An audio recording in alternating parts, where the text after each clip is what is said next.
right, so another thing that comes with networking, one of the biggest things is the IP addressing, right? So we talked about this a little bit earlier, but there is two different versions right now. So you got version 4, then you got version 6. So version 4 IP addresses have run out.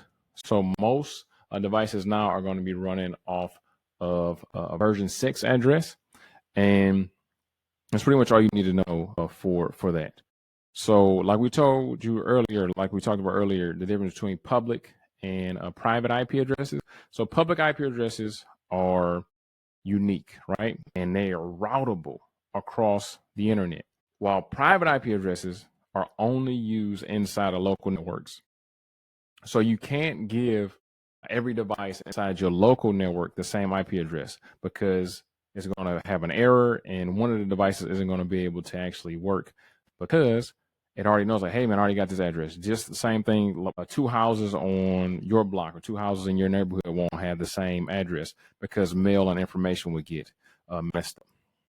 So when it comes to going across the internet, when it goes to hooking up in your network, it's a couple things that you need to make sure things actually work. So you need an IP address, right? Which is going to have your IP address, your subnet mask, and your gateway. Your gateway is what actually gets you out of your network. It's a gateway to another network. And then the subnet mask just determines how much of the actual IP address is for the network and which part is available for, host devices. So how much it is, or how many of these IP addresses belong to the network, and then how many devices can actually go on this network. So you got a network portion, then you have a host portion. The host portion is where the devices go, and then by subnetting and give things a subnet mask, it allows you to be a lot more efficient with IP addresses. Instead of just giving a bunch of IP addresses away and wasting a bunch of IP addresses, you get the exact amount of IP addresses you need. Now, earlier we also talked about a DHCP, right? DHCP gives you a IP address automatically, right? So let's say that the DHCP server is messed up. Let's say that it ain't working right.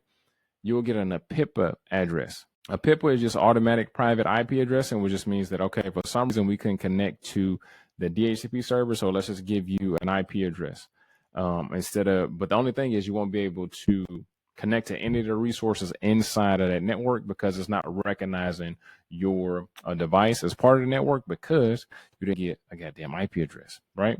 And just quick troubleshooting, as I always say, you got to be great at troubleshooting. If you look at the IP address and it starts with 169 or 169, that means that you have an APIPA address, right? Before we go any further, I want you guys to go over to passtechcerts.com and take their free tech career quiz. In a couple minutes, you'll find out which field and tech you should be in and which certifications best align with that field to help you land a job as fast as possible. passtechcerts.com and go over there and take our free tech career quiz. The next thing I want to do is actually show you guys what's possible. I know passing these certifications, getting a good ass job, actually doing the stuff that you want to do can kind of seem impossible. So I want to give you guys some real world examples from real people that have done what you're trying to do right now. So sit back, enjoy this inspiration, and then we'll get to the rest of this training. The no-nonsense approach to the way that you were communicating and the material that you had on YouTube, and so far as the materials that you already had on there, it spoke for itself.